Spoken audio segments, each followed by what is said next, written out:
Hi, magandang araw mga katunog. Yan, may project po tayo dito sa may parteng Cavite. Ito po yung MPT South. Ganyan ang ginawa natin. Yan, medyo nag-ocular tayo ng konti, nag-ikot para sipatin yung kakabitan natin ng ilaw ng LED para sa UNICEF. Yung frontal ng building yan, gagawin natin blue lights yan. Yan. Yan, nagpe-prepare yung mga crew natin. Ang ESPM crew. Yan. Nandiyan na sila. Once again yan, sinisipat pa natin kung saan tayo magpuposisyon ng ilaw. Upright siya para maging backdrop yung ilaw niya, para maging kulay blue yung ilaw niya, yung building na yan.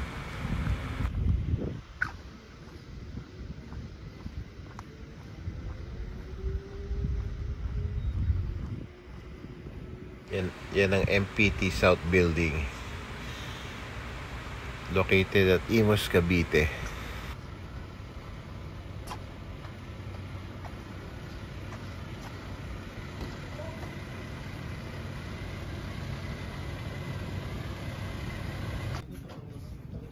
Yan, no. Nag-install na sila ng ilaw. Par LED, meron tayong 10 watts dyan. Assorted yung inilagay nating ilaw dyan. May 54 bulbs, 3 watts, 10 watts, at saka isang maglalagay tayo dyan ng stormy lights. Makikita nyo mamaya.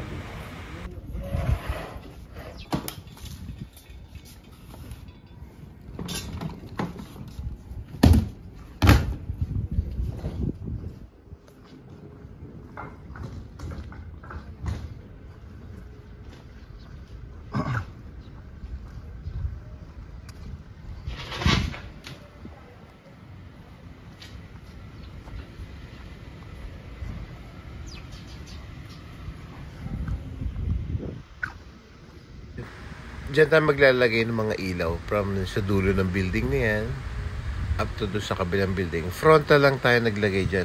Ibig sabihin, harapan lang para mapailaw lang yan. Para sa UNICEF Foundation, naglagay kami ng ilaw dyan. Project ng MPTS, Tollways Management and Corporation. I-aim natin yung mga ilaw. Yan na, nag-set na tayo dyan.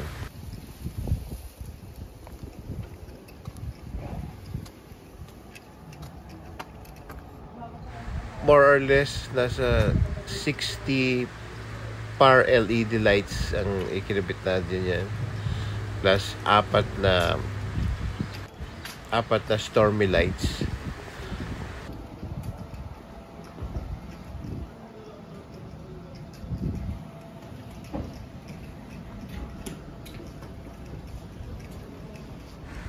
Lahat yan dumaan sa breaker. From main line, may breaker going sa left at saka breaker going sa right wing ng building.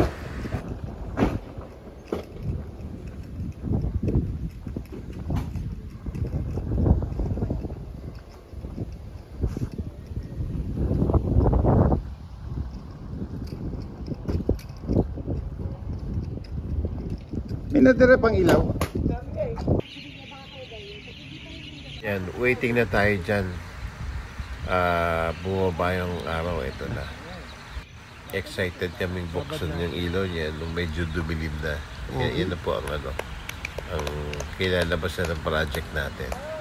Napakaganda sa actual.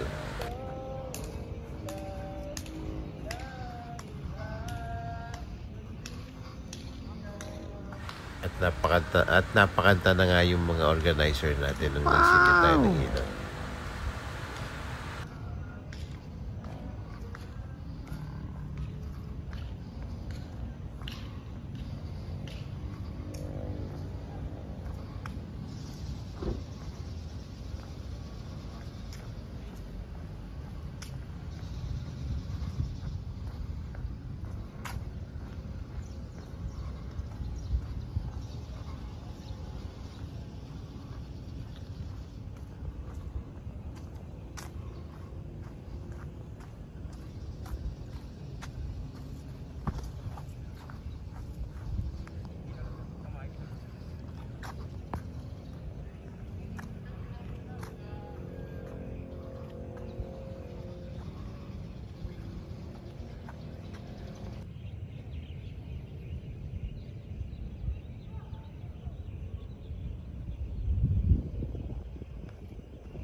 So, dyan po nagtatapos yung ating vlog.